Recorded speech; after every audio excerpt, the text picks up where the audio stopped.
Muchísimas gracias por seguir conectados a la plataforma del Guardián MX, Periodismo para la Justicia. Y el día de hoy, como siempre, es un gusto saludar a Said Basabe Gómez. ¿Cómo estás, amigo? Bien, amigo, pero ya hasta me da pena porque ya muchos dicen que vengo mucho a tu programa. Es entonces... que eres patrocinador. No, para nada. No me alcanza ni para los pañales ni la leche de mi hija. No dispara ni en defensa propia, mi amigo. Entonces, pues gracias por invitarme como siempre, ¿no? Ok, amigo, pues ya sabes, esta es tu plataforma. Y saludos a todo tu auditorio. Sí, un saludo para todos y todos. Pues te había invitado principalmente por el asunto que hace algunas semanas o meses veniste precisamente a dar a conocer y que tiene que ver con un caso ocurrido en la zona sur, en el poblado de Galeana, en donde una persona pues fue acusada del delito de extorsión, llevada a juicio. Tú ofreciste como defensa un video en donde exhibía pues las deficiencias del trabajo que llevaba a cabo la fiscalía, pero aún así también exhibiste la manera en cómo resolvían los jueces, porque ellos de alguna manera lo hicieron con prejuicios, no como debería de ser en este nuevo sistema. Y al respecto, pues esa era la nota que queríamos que nos dieras. Pero háblanos sobre eso, antes de pasar a otro tema. Se supone que ese me invitaste, ¿no? Sí. Porque, bueno, sí, afortunadamente. Bueno, antes quiero empezar comentándoles, auditorio, que 1 año, 6 meses fue lo que vivió esta persona privada de su libertad, siendo inocente. Entonces, imagínate estar 1 año y medio de tu vida encerrado en condiciones deplorables, con maltratos físicos, amenazas, y con el riesgo de que ya lo habían condenado a 25 años de prisión, siendo inocente. Entonces, para que la gente vaya contextualizando qué es lo que en ocasiones sucede en el estado de Morelos, ¿no? Entonces, a veces, no siempre. A veces no, hay excepciones, ¿no? Esta persona, bueno, como lo dijimos en su momento, nosotros aportamos todos los medios, todas las pruebas, videos, testigos presenciales. Se hizo un buen trabajo, se les demostró al tribunal que 1, no había extorsión, y 2, que esta persona no había participado. Y en su momento la juez Katy N, y la otra juez... No, Katy Lorena Becerra, porque son servidores públicos. Bueno, vamos a decirlo, pues, después si no me quiere, ahora sí menos, ¿va? Bueno. Katy Lorena Becerra resolvió de una manera muy subjetiva, y que de hecho, y derivado de esa resolución, no sé si recuerdes, surgió el tema, otro tema de que cuál era el nivel de conocimiento que debían tener los jueces, ¿no? Y sí, hablamos que tenían que ser expertos en derecho. Y en su momento explicamos, ¿no? Y dimos el ejemplo de la juez, de que como algo tan básico como un testigo singular ella no entiende, o no comprende, o no conoce, ¿sí? Esperemos que con la resolución que ayer emitieron los magistrados de la primera sala, ojalá le puedan remitir una copia a la juez que está en Cuautla, por cierto, pues para que le dé una leída a la resolución, donde pues muy técnicamente los magistrados, y muy respetuosos obviamente, ¿verdad? Le dicen a la juez, a las 2 jueces, pues que hicieron un mal trabajo, ¿no? También obviamente le dicen a la fiscal, en la resolución de ayer, que fue en la apelación, donde también le dicen a la fiscal que cómo es posible que la defensa hubiese aportado mayores pruebas que ella como Ministerio Público, ¿no? Entonces, al final de cuentas, el día de ayer fue una audiencia de apelación en Jojutla. Afortunadamente salió absuelto mi representado. Sí. Por mayoría, los 3 magistrados resolvieron que no se daba el delito de extorsión, y que en los hechos por los cuales le atribuían a mi cliente había prueba insuficiente, y sobre todo tocaron un tema súper importante, que era el tema de testigo singular, que tanto se le explicó a uno que se le debatió a la juez, y que bueno, que en esa resolución nos dan toda la razón los magistrados. Incluso, bueno, quiero decir que yo personalmente no pude acudir, fue uno de mis auxiliares a la audiencia. Sin embargo, ya tengo la resolución, el día de hoy pasé a recogerla y me di la oportunidad de la tarea de leerla, ¿no? ¿Qué es lo que le dijeron a la juez, ¿no? A los jueces, ¿no? A la mayoría, ¿no? Sobre todo a ella, que era la relatora. Y un dato muy importante, los magistrados, aun y cuando ellos refieren que como no se daba el delito, no era necesario entrar al estudio de la responsabilidad penal. Sin embargo, entraron al análisis, y ahí en el estudio del análisis le dijeron que cómo era posible que sentenciara a una persona con un testigo singular. Y sobre todo, un tema de valoración para los abogados, ¿no? Para lo que litigamos. Que cómo era posible que la juez a todos mis medios de prueba, por ser familiares de mi representado, les restaba valor. Y sin embargo, al único testigo que habían presentado, que era hermano de la víctima, que había contradicciones entre ellos, sí le daba valor. Que en base en qué se basaba la juez, ¿no? Obviamente, pues no había ninguna forma de que justificara la juez en su momento, y por eso el tribunal, pues, el día de ayer absolvió a mi representado. Gracias a ella está en su casa, está con su familia, con su nuevo bebé, y con sus hijos, los más grandecitos, y afortunadamente después de 1 año, 6 meses de calvario para esa familia, se hizo justicia el día de ayer, ¿no? Y gracias a los magistrados del Tribunal Superior de Justicia de la primera sala, que de manera objetiva analizaron el asunto y resolvieron por unanimidad la absolución de mi representado por insuficiencia probatoria, ¿no? Pues déjame decirte que de este documento sí comenzamos nosotros también a entrevistar a algunos protagonistas, y tenemos por ahí pendiente con Erwin un trabajo que darle a conocer de este tema. Finalmente tiene que quedar ahí porque es una muestra de la manera en cómo se está impartiendo justicia en el estado de Morelos. Lamentablemente, pues hay personas que sufren esa situación y que obviamente pues no debería de ser así, ¿no? Otro tema, pero ya rápido, te digo que veníamos exclusivamente a hablar sobre ese asunto, pero el día de ayer precisamente nuestro amigo Edgar Rodolfo Núñez Urquiza, pues vicefiscal de anticorrupción, fue al Congreso y presentó también un proceso para iniciar un juicio político en contra de 3 magistrados, en donde de alguna manera pues también te implica a ti porque eres parte de la defensa, ¿no? Sí, bueno, antes que nada yo solamente espero que a los magistrados que dieron la absolución del día de ayer de mi representado, pues espero que no se le ocurra al subprocurador de la zona surponiente también iniciarles juicio político, ¿no? Porque con todo respeto, sabemos que el fiscal Urquiza, conocido amigo, si se lo podemos decir así, nos conocemos hace muchos años, sabemos que es un buen profesionista, ¿no? Yo siempre lo he dicho y lo sostengo y lo digo públicamente, ¿no? Es una persona que profesionalmente es bueno, ¿no? Desde que era fiscal se pone la playera y todo, pero hay algunas actitudes y algunas cuestiones que a lo mejor sí te dejan en tela de juicio, ¿no? Su forma de actuar. Pero bueno, ya cada quien es como es. Pero en específico, en el tema del juicio político, pues bueno, yo espero que al subprocurador de la zona surponiente no se le ocurra hacer lo mismo.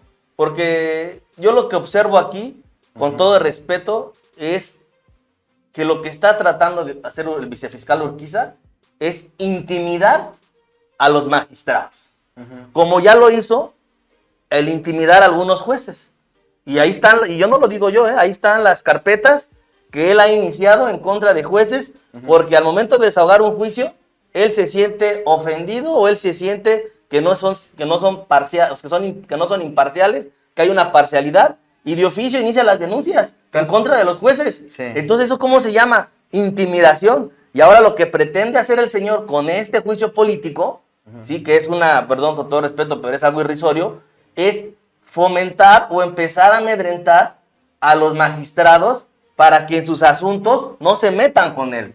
O sea, esa es la finalidad. Sí, porque jurídicamente, y además yo lo reto al señor. Si el señor tiene las pruebas para demostrar que hay actos de corrupción o ilegalidades en la resolución donde él se siente afectado, pues que las inicie, que las muestre, como sí se le va a demostrar al señor fiscal a través de algunos audios, ¿sí? De cómo actúan su personal o cómo actuó su personal en ese caso donde ahora se va a ir a quejar, ¿no? Entonces, porque en el fondo del asunto habría que analizar si realmente los magistrados de la tercera sala hicieron algo irregular o no. Ese es el meollo del asunto, ese es el fondo del asunto, ¿no? Y obviamente, y lo vamos a exponer aquí si nos permites, porque no era el tema, ¿verdad? No veníamos preparados para eso, pero si tú me lo permites, si su auditorio no se enoja de que vengamos otra vez muy seguido, no, al contrario. Yo le pediría que el próximo lunes nos diera un poquito más de espacio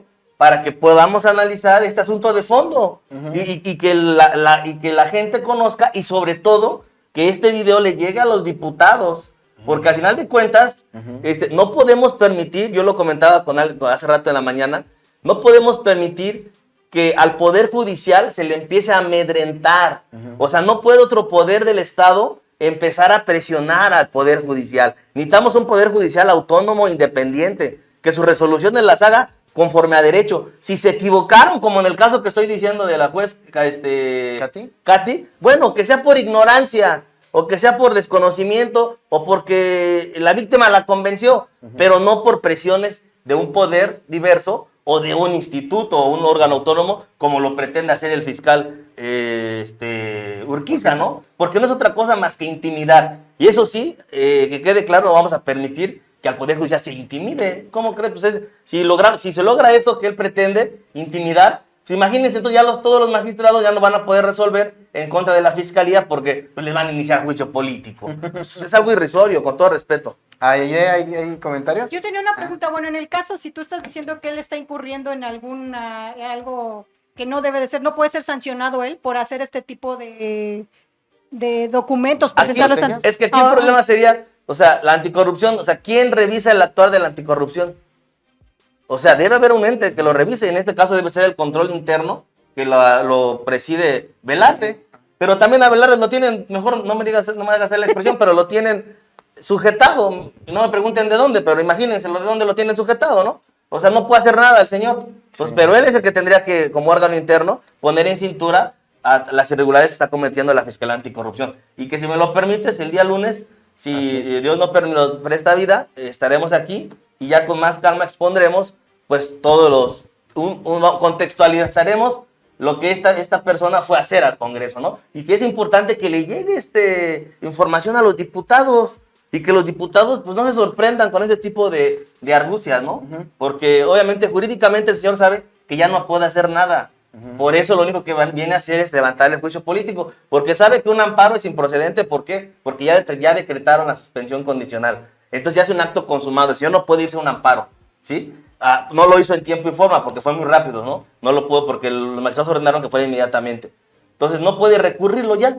Entonces lo único que tiene el señor es acudir ante el Congreso para intimidar a los magistrados. Y que, por cierto, ya el día de hoy empezó a circular información de mi cliente, bueno, de esta persona, de que supuestamente era imputado, donde ya incluso proporcionan su nombre. Entonces habría que investigar por qué, si ellos saben que estaba sujeto bajo una suspensión condicional, saben que no tiene una sentencia encima, saben que tienen que, bajo el principio de presunción de inocencia, respetar su nombre, ¿por qué no lo respeta? ¿Por qué la anticorrupción filtra la información a otros medios para que se hable de mi representado? Entonces hay muchas cosas que analizar. Entonces, si nos lo permites, pues el día lunes sería interesante que toquemos el tema, ¿no? Bueno, sí, y antes que se me olvide, pues en este caso, desde que si tú quieres venir el lunes, también le hacemos la invitación al vicefiscal Edgar Rodolfo Núñez Urquiza. Sabemos que el área de prensa pues continuamente nos escucha.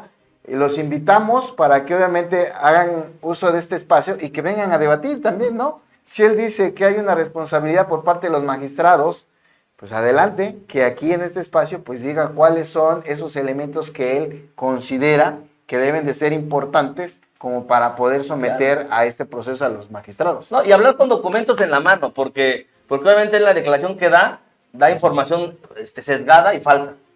Como también lo hizo en una audiencia de suspensión condicional, donde el suscrito no era la defensa, era otro abogado particular, y donde por falta de habilidad del abogado litigante, que era bueno, pero no sé qué le pasó en ese momento, no se percata de que el vicefiscal da una información falsa de unos documentos que el propio defensor presenta, pero yo creo que nunca no los leyó. Entonces el fiscal da una información falsa y él, en vez de debatirlo, oiga, es mentira lo que está diciendo, pues se queda callado, ¿no? Entonces, pero bueno, independientemente de todo esto, que son algunas circunstancias periféricas, lo importante es el fondo del asunto. Okay. Lo importante del fondo del asunto es que, y lo vuelvo a decir, si la Fiscalía Anticorrupción tiene los elementos o tiene las pruebas para demostrar que los magistrados de la tercera sala hicieron un acto ilegal, pues que inicie la denuncia y que no se vaya a un juicio político. Que inicie la denuncia y que muestre las pruebas, como en su momento sí se van a mostrar las pruebas de cómo actúa su personal, ¿no? Ok, pues sí, Said. Fíjate que le preguntamos precisamente en esta conferencia que se ofreció hace algunas horas al fiscal general Uriel Carmona Gándara, precisamente sobre qué opinaba él con respecto al conflicto que hay entre la Fiscalía Anticorrupción y el tribunal, y al respecto, eso es lo que él nos dice. No conozco yo la carpeta que tiene la Fiscalía Anticorrupción en relación con esta solicitud ante el Congreso. Y sin embargo, nosotros somos respetuosos de los procesos y de las investigaciones que hacen en esa Fiscalía, que es autónoma a la vez. Lo hemos dicho muchas veces aquí que yo no soy jefe del Fiscal Anticorrupción, trabajamos en coordinación. No conozco yo cuáles son los alcances de esa investigación. Sin embargo, ese tipo de actos procesales en materia penal y legislativa lo que demuestran es que en Morelos el sistema constitucional de pesos y contrapesos está funcionando. Eso... Bueno, ¿qué opinas sobre este comentario que nos hace el fiscal? Hay una pregunta también, yo tengo dudas de que hace rato mencionabas, ¿quién fiscaliza a la Fiscalía Anticorrupción? ¿Quién investiga a la Fiscalía Anticorrupción? Si son los mismos servidores públicos los que están siendo cuestionados por su falta de lealtad y sobre todo por la corrupción que impera en esta fiscalía. ¿Hay una responsabilidad que tenga que solucionar o qué tendría que ver aquí el fiscal general Uriel Carmona? Pues él es el titular de toda la institución. O sea, yo entiendo la parte del fiscal, dice, bueno, es que ellos son autónomos. Sí, son autónomos en las investigaciones que hacen, pero en respecto a las sanciones por no cumplir su trabajo de manera eficiente o por ser corruptos, ¿quién?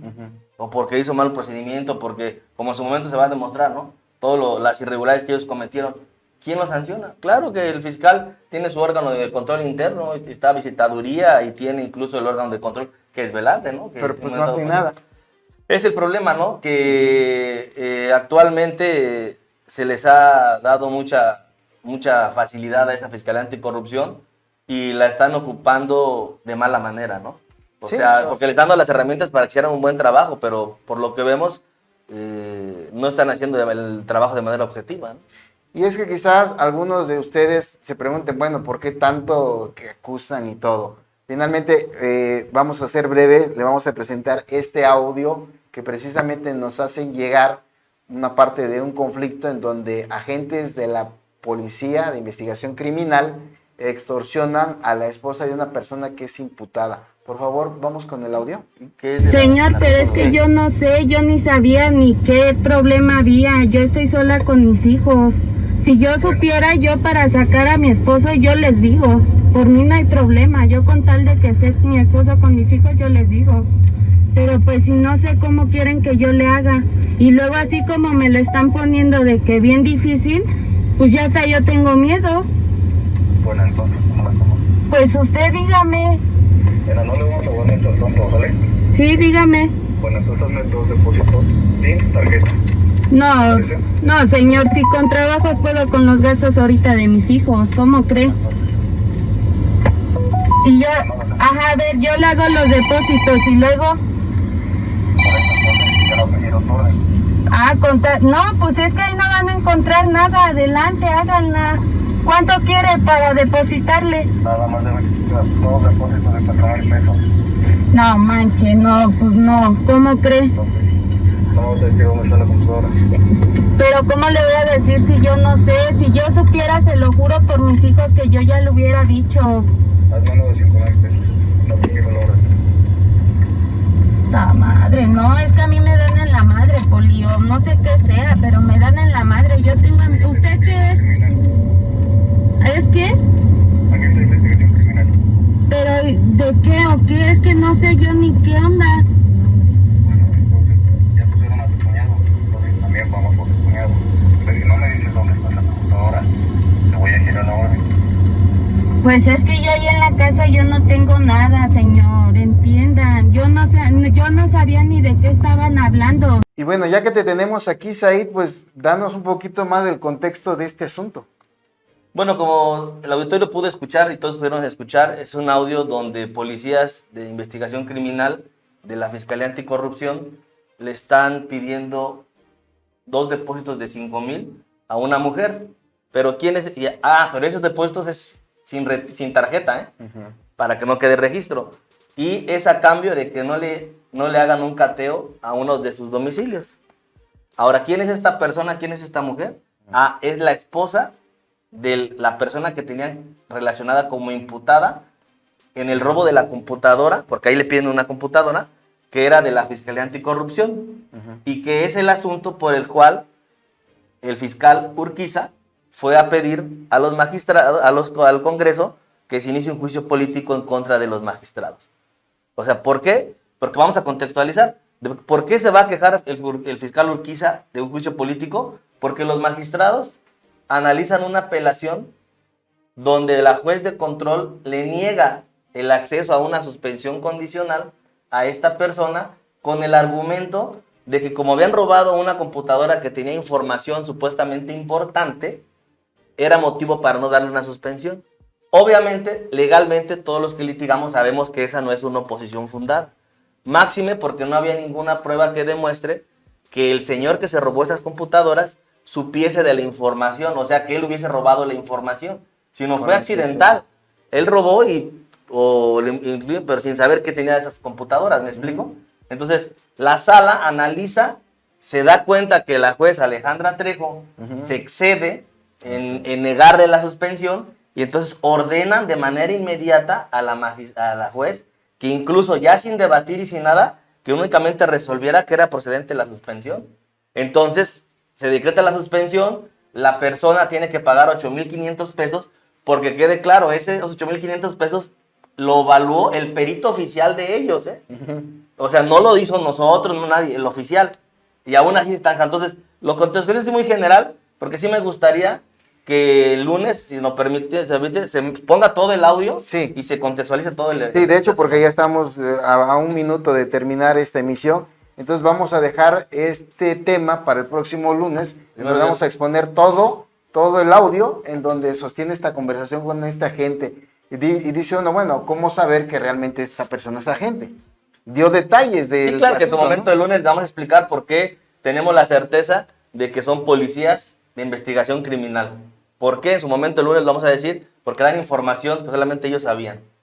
Así es. Y bueno, ya precisamente estamos al final. Muchísimas gracias. ¿Algo finalmente que quieras decir rápidamente? No, pues muchas gracias por escucharnos y un saludo a Mario, que ya se encuentra en libertad allá en Jojutla, a toda su familia. Así es, un saludo a toda la familia que efectivamente sufrió mucho esta situación, la padeció mucho sus papás, su mamá. Digo, nosotros pues fuimos a entrevistar exactamente. Y bueno, pues vamos a darle seguimiento a este tema. El lunes vamos a mostrar el audio completo, que ya de alguna manera también lo compartimos con el fiscal, porque una de las cosas era de que él no sabía, ya se lo mandamos. Si quieren también lo podemos abrir y compartir con quienes lo deseen, pues, para que lo investiguen. Y pues muchísimas gracias por haberse conectado. Nos vemos el próximo miércoles a nombre de mis compañeros Aide, Erwin, Daniel, Juárez. Muchísimas gracias. Nos vemos el próximo viernes a las 4 de la tarde.